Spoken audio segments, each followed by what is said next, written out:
Ahora, comencemos.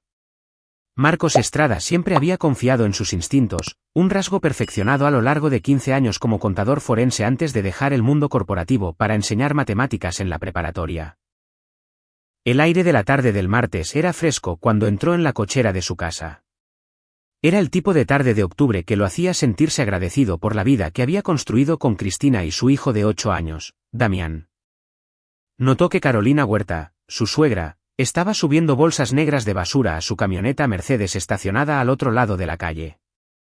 Ella los visitaba a menudo. Demasiado a menudo, bromeaba Cristina. Pero Marcos había aprendido a tolerar su presencia dominante por el bien de su esposa. Carolina había criado a Cristina sola después de que su padre, Esteban, muriera cuando Cristina tenía 12 años. Y el vínculo entre ellas era complicado, tejido con culpa y obligación. «Buenas noches, Carolina», gritó Marcos, tomando su maletín del asiento del copiloto. Ella se sobresaltó, casi dejando caer la bolsa que sostenía. «Marcos, no te escuché llegar». «Solo me estoy deshaciendo de algunas cosas viejas», añadió rápidamente, con una sonrisa que no llegaba a sus ojos. «Ya sabes cómo es esto, limpieza de primavera. Y de otoño».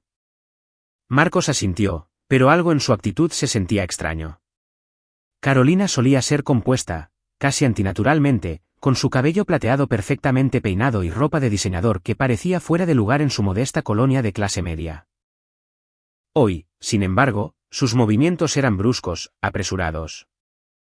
Al pasar junto a su coche, vio algo familiar en una de las bolsas transparentes, la mochila azul de Damián, la que tenía naves espaciales y de la que su hijo había estado tan orgulloso cuando la compraron el mes pasado. ¿Esa es la mochila de Damián?, preguntó Marcos, deteniéndose. La mandíbula de Carolina se tensó casi imperceptiblemente. «Ah, esa cosa vieja. Se está desmoronando. Le compré una nueva. Esto es solo basura». Marcos sintió un dedo frío de inquietud recorrer su columna vertebral. «Damián llevó esa mochila a tu casa ayer para la pijamada. Le encanta esa mochila». ¿Los niños son caprichosos, Marcos? Ni siquiera preguntó por ella cuando lo dejé en la escuela esta mañana. Ella se movió para cerrar la cajuela, pero Marcos ya estaba alcanzando la bolsa. Me gustaría conservarla por razones sentimentales. Por un momento, la máscara de Carolina se deslizó, y Marcos vio algo que nunca había notado antes, un destello de miedo reemplazado rápidamente por irritación. ¿En serio, Marcos? Es basura. Estoy segura de que tienes mejores cosas que hacer que hurgar en la basura.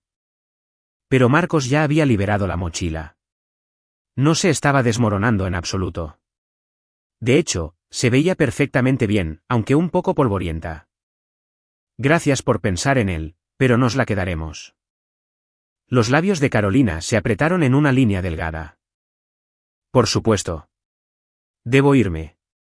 Dile a Cristina que la llamaré más tarde. Se subió a su camioneta y se alejó más rápido de lo habitual, sus llantas chillaron ligeramente al doblar la esquina.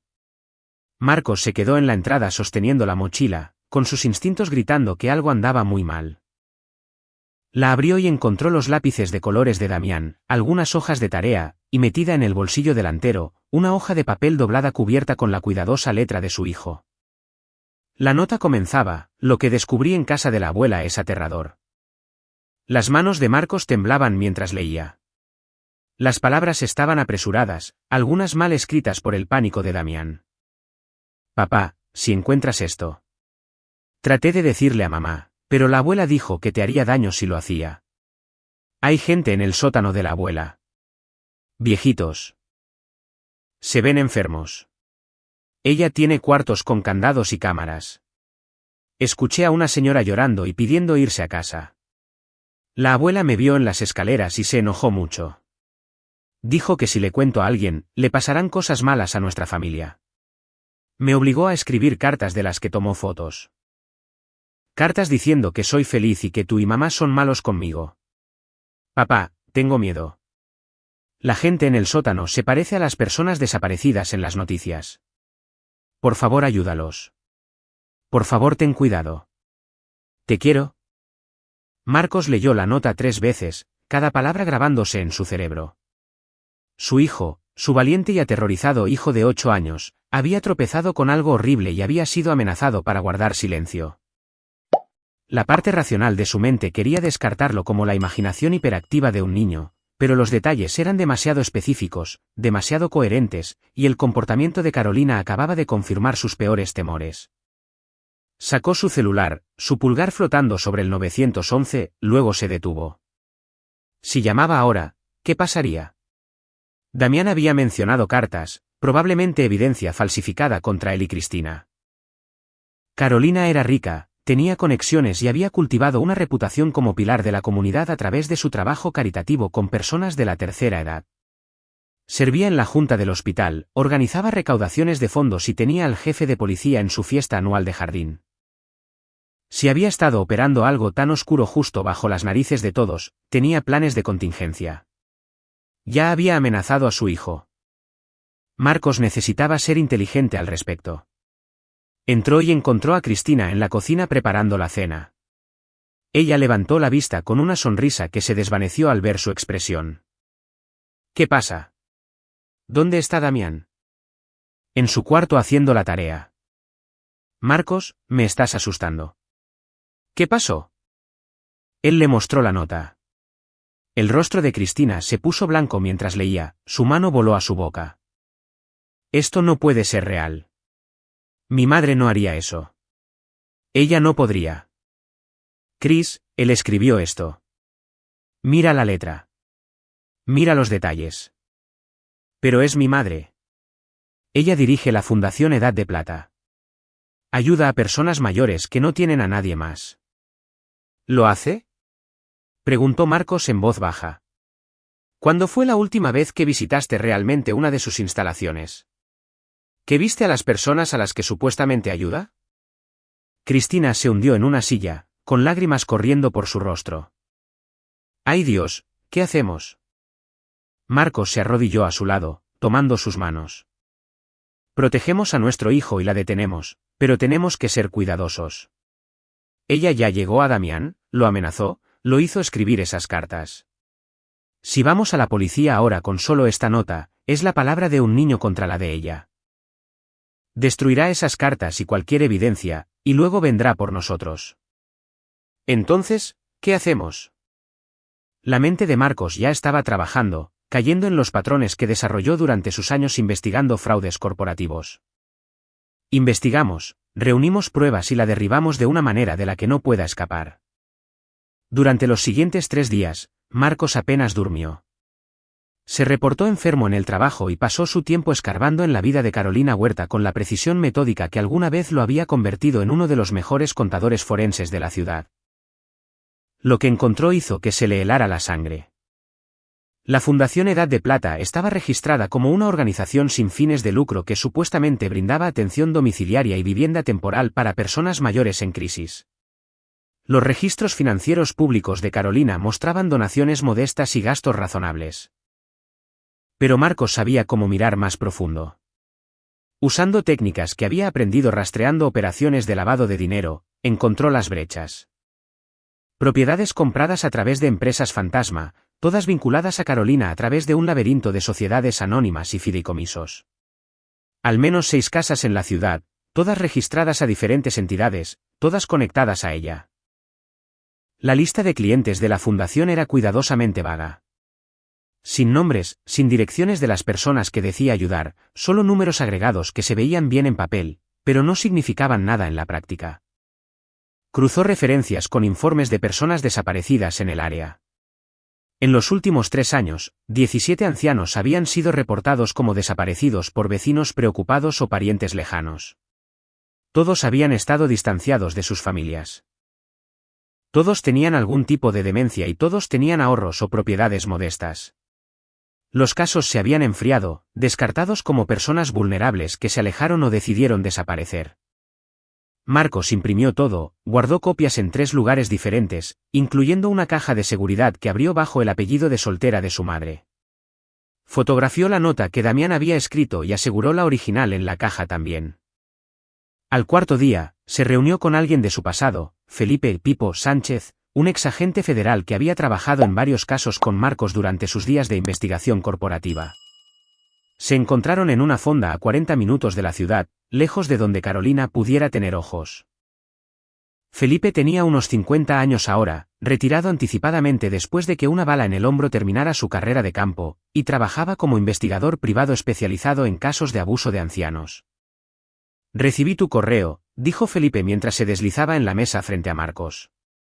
He investigado a la Fundación Edad de Plata antes. Tenía mis sospechas, pero nunca pude conseguir nada sólido. ¿Qué tipo de sospechas? Felipe se inclinó hacia adelante. Hace 3 años, una mujer llamada Malena Guerra me contrató. Su padre, Germán Montemayor, había estado viviendo en una de las instalaciones de Carolina Huerta. Malena no podía contactarlo. Y cuando apareció, le dijeron que se había mudado, que se había ido a vivir con un primo a Mérida. Pero Germán no tenía ningún primo en Mérida. No tenía a nadie excepto a Malena, y tenía Alzheimer en etapa temprana. Ella tenía su poder notarial. ¿Qué pasó?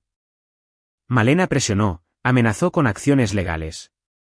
2 semanas después, Germán supuestamente la llamó desde un número de Mérida diciéndole que lo dejara en paz. La voz sonaba como él, pero Malena juraba que algo andaba mal.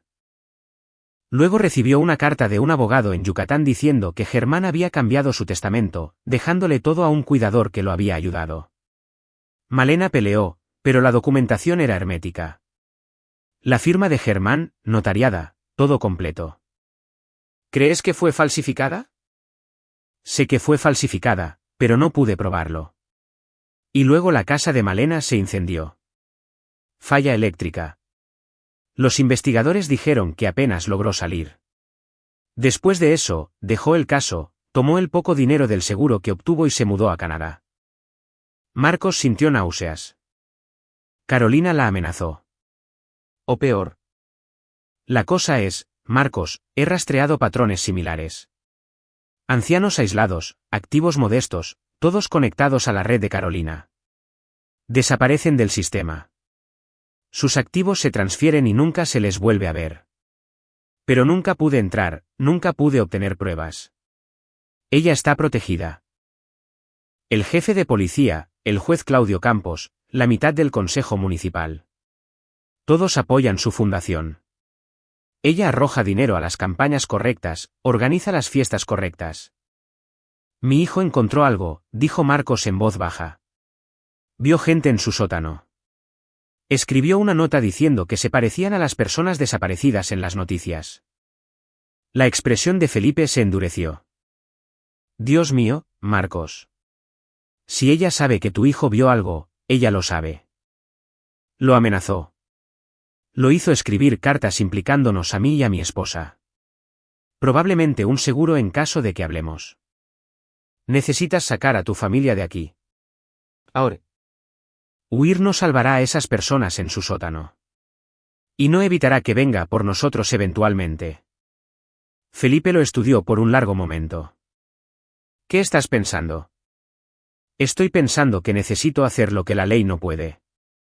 Necesito entrar en su operación, conseguir pruebas tan abrumadoras que ni siquiera sus amigos puedan protegerla, y necesito hacerlo de una manera que mantenga a mi familia a salvo. Eso no es solo peligroso, Marcos. Eso es probablemente ilegal. Marcos lo miró a los ojos con firmeza. Fui contador forense durante 15 años. Sé cómo hacer que las cosas ilegales parezcan legales y las cosas legales parezcan ilegales. Sé cómo manipular registros financieros, crear rastros de papel, hacer que la evidencia aparezca o desaparezca. Simplemente nunca usé esas habilidades para nada excepto para encontrar la verdad. Pero por mi hijo, por esas personas sufriendo en su sótano, usaré cada truco sucio que aprendí. Felipe se quedó callado por un momento. Estoy oficialmente retirado, así que no puedo estar involucrado en ninguna capacidad oficial. Pero extraoficialmente, he estado esperando 3 años para que alguien derribe a Carolina Huerta. Lo que necesites, cuenta conmigo. Marcos pasó la siguiente semana interpretando el papel del yerno despistado mientras mapeaba en secreto toda la operación de Carolina. Cristina luchaba con la disonancia cognitiva de investigar a su propia madre, pero había visto el miedo en los ojos de Damián cuando le preguntaron gentilmente sobre su pijamada. Su hijo apenas había podido hablar de ello, temblando y llorando, y eso había endurecido la determinación de Cristina. Mantuvieron a Damián alejado de Carolina, poniendo excusas sobre una agenda ocupada, un virus estomacal, tutorías extra. Carolina llamaba repetidamente, su voz volviéndose más afilada con cada conversación, pero Cristina se mantuvo firme. Marcos descubrió que la operación de Carolina era aún más sofisticada de lo que había pensado inicialmente. Ella apuntaba a personas mayores a través de programas de ayuda comunitaria, ofreciendo exámenes de salud gratuitos y evaluaciones de seguridad en el hogar. Identificaba a aquellos que estaban aislados, que mostraban signos tempranos de demencia y tenían activos que valía la pena tomar. Luego los trasladaba a sus instalaciones de cuidado, las casas que poseía a través de empresas fantasma. Una vez dentro, eran drogados, mantenidos dóciles y robados sistemáticamente. Los obligaba a firmar documentos transfiriendo sus propiedades y ahorros. Aquellos que se resistían o estaban demasiado idos para firmar cualquier cosa, simplemente desaparecían. Marcos encontró actas de defunción de 4 personas que habían estado bajo el cuidado de Carolina. Todas indicaban causas naturales, todas firmadas por el mismo médico, el doctor Domingo Vicente, quien servía en la junta de la Fundación Edad de Plata y recibía una generosa tarifa de consultoría.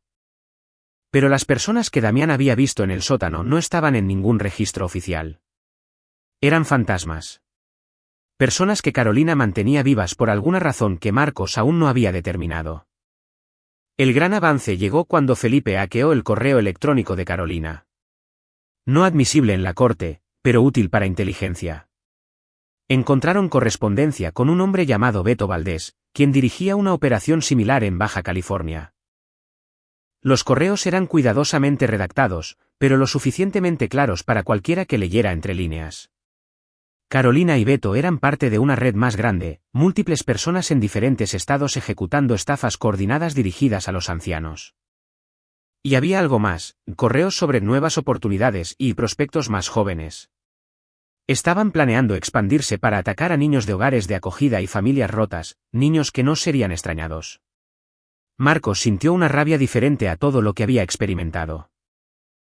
Esta mujer había amenazado a su hijo, y ya estaba planeando expandir su operación para incluir niños como el adolescente vulnerable que él había sido cuando sus propios padres murieron y apenas evitó el sistema de acogida. Formuló su plan con la fría precisión de un maestro de ajedrez, viendo 20 movimientos por delante. No podía simplemente exponer a Carolina. Ella tenía demasiadas protecciones, demasiada gente dispuesta a mirar hacia otro lado. Necesitaba destruirla por completo, quitarle cada pieza de protección, cada aliado, cada vía de escape. Y necesitaba hacerlo de una manera que se sintiera como justicia. El plan tenía 3 fases: infiltración, documentación y aniquilación. Para la infiltración, Marcos necesitaba entrar en las propiedades de Carolina para documentar lo que les estaba sucediendo a esas personas en el sótano.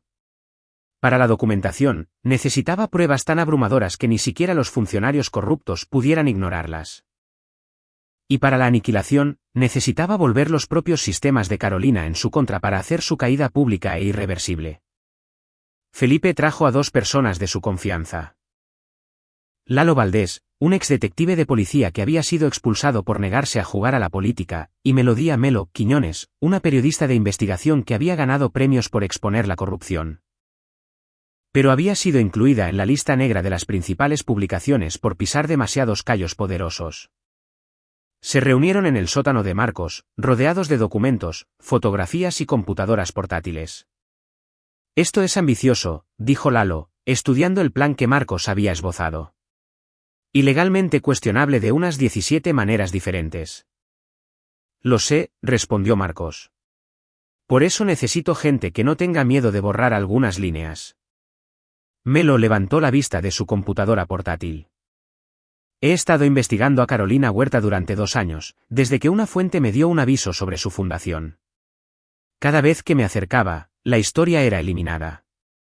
Mi editor recibía una llamada, de repente había preocupaciones presupuestarias o la historia no estaba lista. Ahora sé por qué. Ella es dueña del editor. O al menos tiene suficiente suciedad sobre él para mantenerlo obediente. ¿Aún puedes publicar?, preguntó Cristina. No a través de los canales tradicionales, pero he construido relaciones con medios independientes, blogueros, Parcastes.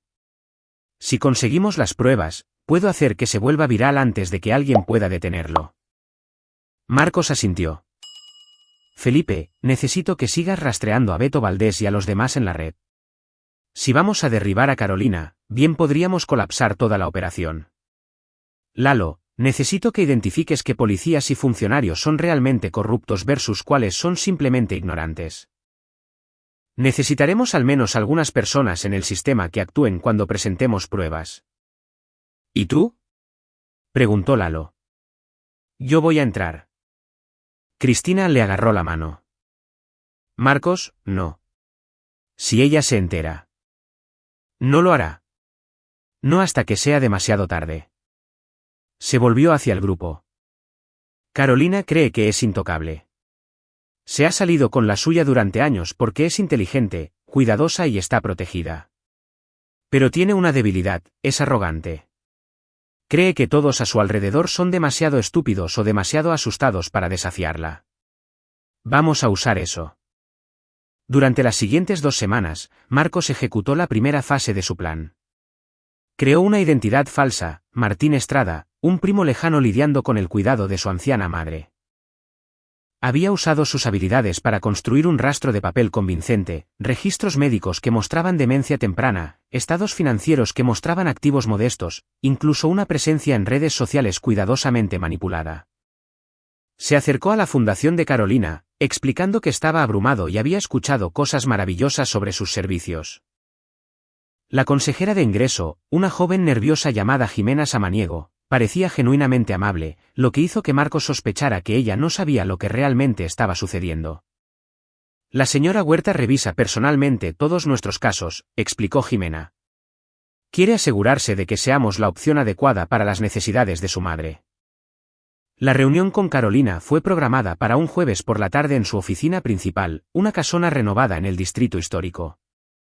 Marcos se vistió informal, interpretando el papel de un maestro en apuros, apenas manteniendo la cabeza fuera del agua. Carolina no lo reconoció al principio. Se había dejado crecer la barba, usaba lentes que no necesitaba y encorvaba los hombros para parecer más pequeño, derrotado. Cuando el reconocimiento parpadeó en sus ojos, Marcos vio su máscara deslizarse por solo una fracción de segundo antes de recuperarse. Señor Estrada, dijo suavemente. ¡Qué coincidencia tan interesante! No sabía que tenías familia que necesitara cuidados. Primo lejano, dijo Marcos en voz baja. Nos reconectamos recientemente. Sé que hemos tenido nuestras diferencias, Carolina, pero he visto el trabajo que haces. Cristina habla muy bien de tu fundación. Podía verla calculando, tratando de determinar si esto era genuino o una trampa. Pero su arrogancia ganó. La idea de que Marcos, a quien siempre había considerado débil e indigno de su hija, viniera a ella por ayuda era demasiado atractiva para resistirse. Por supuesto que ayudaré, dijo. La familia lo es todo. La ironía de esa declaración, dado lo que le había hecho a su propio nieto, hizo que Marcos quisiera cruzar el escritorio y estrangularla. En su lugar, sonrió con gratitud y entregó los documentos fabricados. Tomó 3 reuniones más e innumerables horas de interpretar al pariente desesperado e ignorante antes de que Carolina aceptara recibir a la madre de Martín en una de sus instalaciones.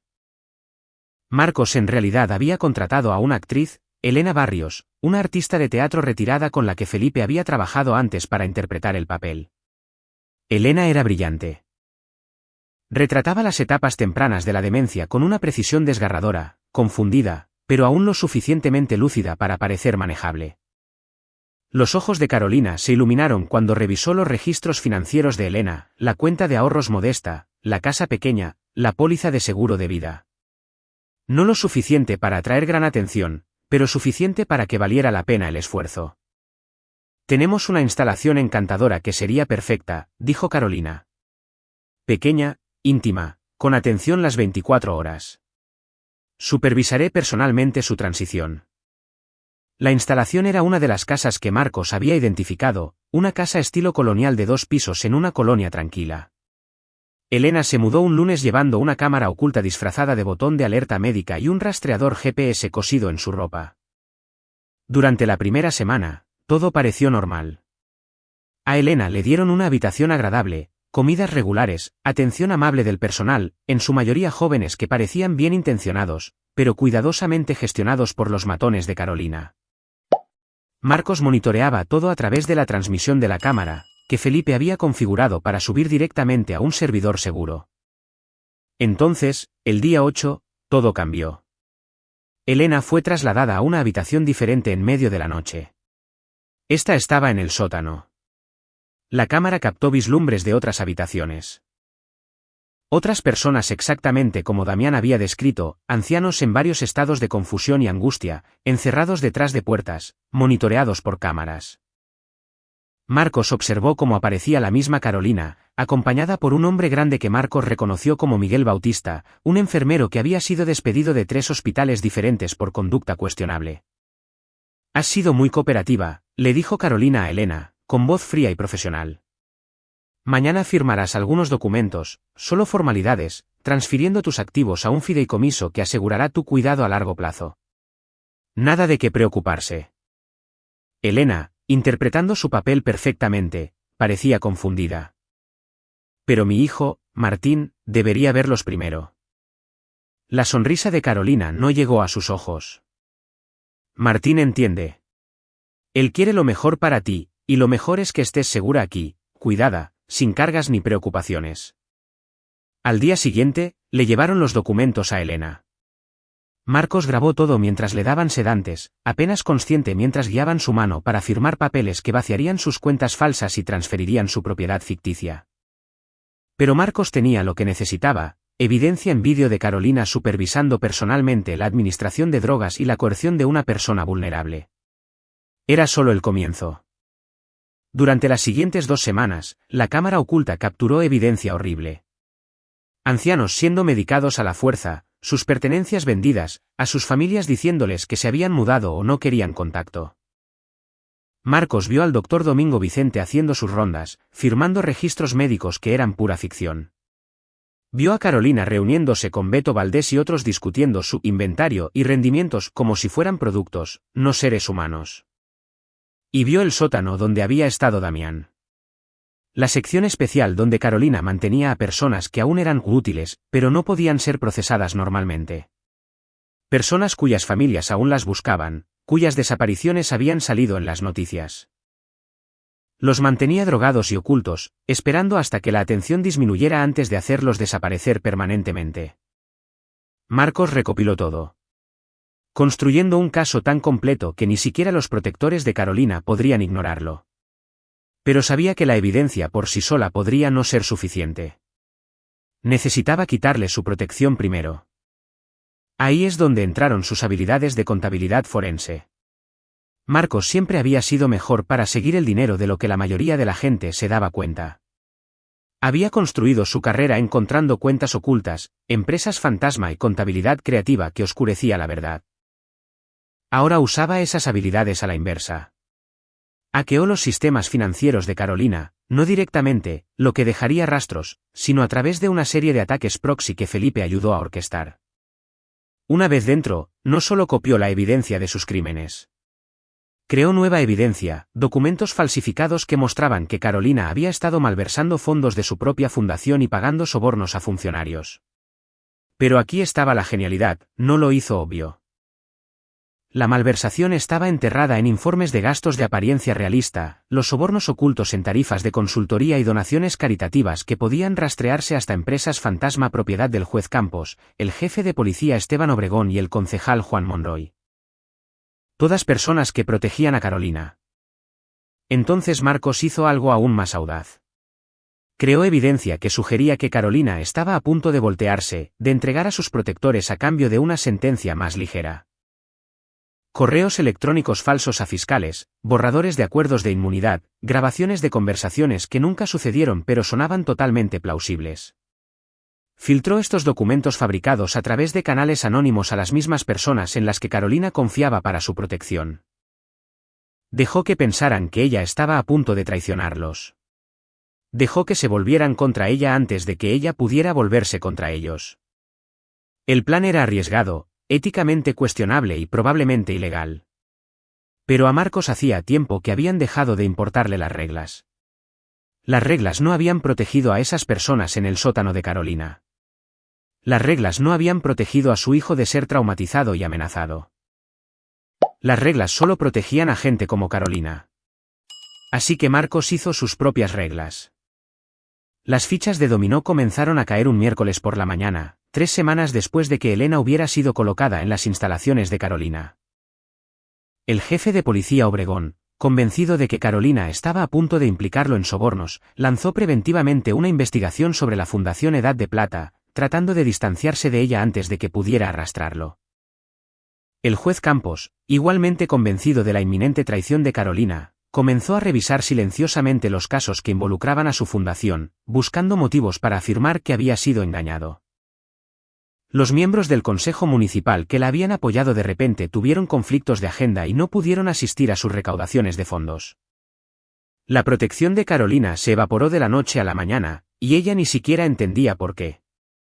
Mientras tanto, Lalo había identificado a varios policías honestos y fiscales de bajo nivel que habían sido mantenidos fuera del circuito por sus superiores corruptos. Marcos, a través de Felipe, les proporcionó anónimamente la evidencia genuina, los vídeos de la cámara de Elena, los registros financieros que mostraban los crímenes reales, el patrón documentado de personas mayores desapareciendo bajo el cuidado de Carolina. El detective Cristóbal Bonilla, una estrella en ascenso en el departamento que había estado silenciosamente furioso por los casos cerrados por razones políticas, saltó sobre la evidencia. Consiguió órdenes judiciales, reunió un equipo de oficiales en los que confiaba y se preparó para allanar las instalaciones de Carolina. Pero Marcos no había terminado. La noche antes de que se programaran las redadas, hizo algo que lo perseguiría por el resto de su vida. Algo que sabía que cruzaba una línea que nunca podría descruzar. Fue a la casa de Carolina. Eran las 2 de la madrugada, oscuro y silencioso. Marcos había estudiado su sistema de seguridad durante semanas, conocía sus vulnerabilidades, sus puntos ciegos. Lo desactivó con herramientas que Felipe le había proporcionado, herramientas que definitivamente no eran legales de poseer. Por dentro, la casa era exactamente como Damián la había descrito, elegante en el primer piso, con muebles caros y arte de buen gusto. Pero la puerta del sótano era de acero reforzado con 3 cerraduras diferentes.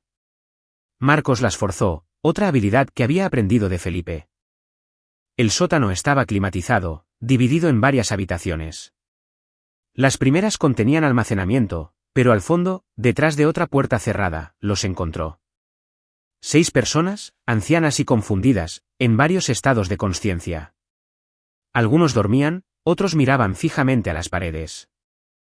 Sus habitaciones tenían camas y muebles básicos, pero eran esencialmente celdas monitoreadas por cámaras que alimentaban el servidor privado de Carolina. Marcos reconoció a 3 de ellos de los informes de personas desaparecidas. Germán Montemayor, el padre de Malena Guerra, era uno de ellos, vivo, pero apenas consciente, drogado hasta la docilidad. Los otros eran extraños, pero cada uno tenía la misma mirada hueca y derrotada. Podría haber llamado a la policía en ese momento, podría haber dejado que el sistema lo manejara, pero había venido aquí por algo más. Encontró la oficina privada de Carolina en la esquina del sótano detrás de una puerta marcada como almacenamiento. Dentro había archivadores llenos de documentos, los registros reales, los que ella nunca se atrevería a guardar en sus oficinas oficiales. Pruebas de cada crimen, cada víctima, cada peso robado y más. Comunicaciones con Beto Valdés y otros en la red. Planes de expansión. Discusiones sobre la obtención de niños de hogares de acogida. Marcos fotografió todo, lo subió al servidor seguro, pero también tomó los originales, todos ellos, cada pieza de evidencia que Carolina pudiera usar para protegerse o hacer tratos. Entonces escuchó pasos arriba. Carolina había llegado a casa temprano, o tal vez nunca se fue. Marcos la escuchó moverse y luego su voz, aguda por la ira, hablando por teléfono. No me importa lo que crean tener. Mis abogados enterrarán esto. Solo necesitas asegurarte de que esos detectives sean reasignados antes de que puedan ejecutar cualquier orden. Todavía estaba tratando de usar sus conexiones. Todavía convencida de que podía controlar la situación. Marcos se deslizó por la puerta exterior del sótano, volviendo a cerrar todo detrás de él. Pero antes de irse, hizo una cosa más. Desconectó las vías intravenosas de los 6 prisioneros, asegurándose cuidadosamente de no lastimarlos. Dejó la puerta del sótano abierta desde el interior e hizo una llamada anónima al 911, reportando sonidos de angustia desde la dirección de Carolina Huerta. Luego desapareció en la noche. Las redadas ocurrieron al amanecer, coordinadas en 6 propiedades simultáneamente. El detective Bonilla lideró el equipo en la casa de Carolina, donde la encontraron en el sótano tratando frenéticamente de reconectar las vías intravenosas a las 6 personas que Marcos había liberado. Fue literalmente atrapada con las manos en la masa en el acto de drogar a víctimas de secuestro. En las otras instalaciones, los oficiales encontraron más víctimas, más evidencia. Elena Barrios, todavía usando su cámara oculta, fue rescatada dramáticamente, dando una entrevista llena de lágrimas a Melo Quiñones, quien casualmente estaba allí con el equipo de cámara. La historia explotó. Melo había preparado su reportaje perfectamente, lanzándolo a través de múltiples plataformas independientes simultáneamente. En cuestión de horas, se había compartido millones de veces. Los vídeos de la cámara de Elena, los registros financieros, los casos de personas desaparecidas, todo conectado. Fue abrumador, innegable, y lo más importante, fue público antes de que alguien pudiera enterrarlo. Carolina fue arrestada, acusada de secuestro, fraude, abuso de ancianos, encarcelamiento falso y una docena de otros delitos. El doctor Domingo Vicente fue arrestado en su casa. Miguel Bautista trató de huir pero fue atrapado en el aeropuerto. La enfermera, Jimena Samaniego, quien genuinamente no había sabido sobre los crímenes, cooperó plenamente y se convirtió en una testigo clave. Pero la parte más satisfactoria para Marcos fue ver a los protectores de Carolina volverse contra ella. El jefe de policía Obregón, convencido por la evidencia falsificada de que Carolina había planeado implicarlo, la denunció públicamente y lanzó una investigación sobre su fundación. El juez Campos, igualmente convencido, se recusó de cualquier caso relacionado y comenzó a proclamar en voz alta que había sido engañado. Estaban cubriendo sus propios traseros, pero lo estaban haciendo sumando a la montaña de evidencia contra Carolina. Y debido a que Marcos había sido tan cuidadoso con sus falsificaciones, nunca descubrirían que la evidencia de que Carolina planeaba traicionarlos había sido fabricada. La verdadera investigación encontró los crímenes reales, y esos eran más que suficientes. Beto Valdés en Baja California, aterrorizado por el arresto de Carolina y la evidencia que Marcos había proporcionado a las autoridades allí, trató de destruir su propia operación. Pero Felipe ya había proporcionado evidencia a la fiscalía, que había estado construyendo un caso contra toda la red. Beto fue arrestado en medio del encubrimiento, lo que solo empeoró las cosas para él. A través de 4 estados, la red colapsó. 19 personas fueron arrestadas. 47 víctimas fueron recuperadas y reunidas con sus familias o colocadas en cuidados legítimos. Germán Montemayor, apenas consciente después de años de ser drogado, se reunió con su hija Malena, quien voló desde Canadá. Marcos observó desde la distancia mientras ella sollozaba sobre la cama de hospital de su padre y sintió algo parecido a la paz asentarse en su pecho. Cristina había luchado durante todo el proceso, dividida entre la madre que creía conocer y el monstruo en que esa madre se había convertido. Cuando finalmente vieron el juicio juntos, escuchando a víctima tras víctima testificar sobre lo que Carolina había hecho, Cristina lloró por la madre que había perdido y la ilusión en la que creía. Pero también se hizo más fuerte. Testificó contra su madre, explicando cómo Carolina había amenazado a Damián, cómo había manipulado a su propia familia. Fue lo más difícil que había hecho, pero también lo más necesario. Damián, con la ayuda de un terapeuta, se recuperó lentamente del trauma de lo que había visto. Estaba orgulloso de su padre, orgulloso de que su nota hubiera ayudado a salvar personas. Marcos se aseguraba de decirle todos los días que era valiente, que había hecho lo correcto, que los adultos en su vida siempre lo protegerían. El juicio duró 3 meses. Los costosos abogados de Carolina intentaron todo, alegando abuso de ancianos por parte de sus víctimas, sugiriendo que le habían robado, incluso intentando pintar a Marcos como un justiciero que había plantado evidencia. Pero la evidencia era demasiado abrumadora. Imágenes de vídeo, registros financieros, testimonios de docenas de testigos. El jurado deliberó solo 4 horas antes de devolver veredictos de culpabilidad en todos los cargos. En la sentencia, la jueza, no Campos, sino una jurista legítima llamada Cristina Ortiz, quien se había hecho cargo del caso, miró a Carolina con algo parecido al asco. Señora Huerta, usted se aprovechó de los miembros más vulnerables de nuestra sociedad. Les robó su dignidad, su autonomía, sus vidas. Traumatizó a un niño, su propio nieto, para proteger sus crímenes. Corrompió instituciones destinadas a proteger a las personas. El daño que ha causado es incalculable. La jueza Ortiz sentenció a Carolina a 45 años de prisión sin posibilidad de libertad condicional. A los 73 años, era efectivamente una cadena perpetua. Mientras Carolina era llevada esposada, miró a Marcos con un odio tan puro que era casi físico. Ella sabía de alguna manera. Sabía que él había sido el arquitecto de su caída. Incluso si no podía probarlo. Marcos le sostuvo la mirada firmemente, sin inmutarse. Que lo sepa. Que pase el resto de su vida en una celda, sabiendo que el yerno al que había descartado como débil la había destruido. 6 meses después, Marcos estaba en su patio trasero viendo a Damián jugar con su nuevo cachorro. Cristina estaba a su lado, con la mano en la suya, más fuerte de lo que había sido antes de que todo se desmoronara. Felipe había cerrado su investigación, satisfecho de que se hubiera hecho justicia. Lalo había sido ascendido a sargento en una reorganización del departamento que limpió los elementos corruptos. Melo ganó un premio nacional de periodismo por su reportaje, que había provocado una conversación nacional sobre el abuso de ancianos y la supervisión regulatoria de las instalaciones de cuidado. La investigación policial sobre los crímenes de Carolina nunca había descubierto del todo cómo cierta evidencia había aparecido en ciertos lugares, o cómo algunos de sus protectores se habían convencido de que ella planeaba traicionarlos. Había inconsistencias, cosas que no cuadraban del todo. El detective Bonilla, que era más inteligente que la mayoría, se había acercado a Marcos una vez, haciéndole preguntas cuidadosas sobre sus movimientos durante la investigación. Marcos había respondido con la verdad, había estado en casa con su familia, preocupado por su hijo, lidiando con el estrés del arresto de su suegra. Bonilla lo había estudiado por un largo momento, luego asintió. Cosa curiosa, había dicho. Parte de la evidencia contra la señora Huerta era casi demasiado perfecta, como si alguien que realmente entendía los crímenes financieros la hubiera armado. Pero supongo que eso es solo suerte para nosotros, ¿verdad? Supongo que sí, había respondido Marcos. Bonilla había sonreído levemente. Tu hijo es un niño valiente. Lo que hizo, escribir esa nota, salvó muchas vidas. Debes estar orgulloso. Todos los días.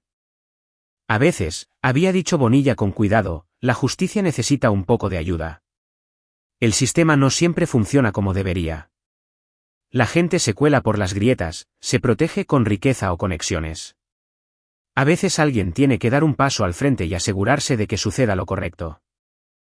Incluso si el método no es exactamente según el libro. Marcos lo había mirado a los ojos. Yo no sabría nada de eso. No, había coincidido Bonilla, supongo que no lo harías. Y ese había sido el final del asunto. Ahora, viendo a su hijo reír y jugar, libre de miedo, Marcos sabía que había tomado las decisiones correctas. Había cruzado líneas, roto leyes, manipulado sistemas. Había usado cada habilidad oscura que había aprendido, doblado su moral y se había convertido en algo más que el hombre sencillo que alguna vez fue. Pero 47 personas estaban vivas gracias a ello. Su hijo estaba a salvo y un monstruo estaba en prisión. Cristina le apretó la mano. ¿Alguna vez te arrepientes? ¿De lo que hiciste? Marcos pensó en eso. En la evidencia falsificada, la vigilancia ilegal, la manipulación, en irrumpir en la casa de Carolina y robar documentos. En crear una red de mentiras que había vuelto a sus protectores contra ella. No, dijo finalmente. Lamento haber tenido que hacerlo. Lamento que el sistema fallara tanto que alguien como yo tuviera que salirse de él para obtener justicia.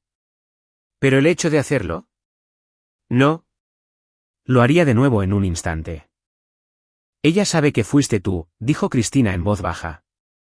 Nunca lo probará, pero lo sabe. Bien. Que lo sepa. Que se siente en esa celda y sepa que nos subestimó, que amenazó a la familia equivocada. Damián corrió hacia ellos, el cachorro tropezando tras él. Papá, ¿podemos practicar mi proyecto de ciencias? Es sobre criminalística. Marcos se rió, levantando a su hijo en brazos. Absolutamente, campeón. Vamos a resolver algunos misterios. Mientras se dirigían adentro, Marcos se permitió un momento de pura satisfacción. Carolina Huerta había pasado años construyendo su imperio de crueldad, convenciéndose a sí misma de que era intocable. Había amenazado a su hijo, aterrorizado a personas vulnerables, corrompido sistemas destinados a proteger a los inocentes. Y Marcos Estrada, el tranquilo maestro de matemáticas y ex contador forense a quien ella nunca había tomado en serio, había desmantelado todo lo que ella había construido. No a través de la violencia o el caos, sino a través de la inteligencia, la planificación y la voluntad de pelear sucio cuando pelear limpio no funcionaba. Se había convertido en algo más oscuro para proteger la luz. Y lo haría de nuevo sin dudarlo si alguien alguna vez amenazaba a su familia. La justicia, había aprendido Marcos, no siempre se encontraba en las salas de audiencias o en los libros de derecho. A veces se encontraba en los movimientos calculados de un padre que se negaba a permitir que la valentía de su hijo fuera en vano. A veces se encontraba asegurándose de que las personas malvadas enfrentaran las consecuencias de las que pensaban que siempre escaparían. A veces la justicia se parecía a la venganza. Y Marcos estaba completamente bien con eso. El cachorro ladró, Damián rió y Cristina sonrió. La vida seguía normal y pacífica, construida sobre cimientos que Marcos había luchado por proteger. Y en una celda de prisión al otro lado de la ciudad, Carolina Huerta se sentaba en su uniforme naranja, impotente y olvidada, exactamente donde merecía estar. Aquí es donde nuestra historia llega a su fin. Comparte tus pensamientos en la sección de comentarios. Gracias por tu tiempo. Si disfrutaste esta historia, por favor suscríbete a este canal. Haz clic en el vídeo que ves en la pantalla y te veré allí.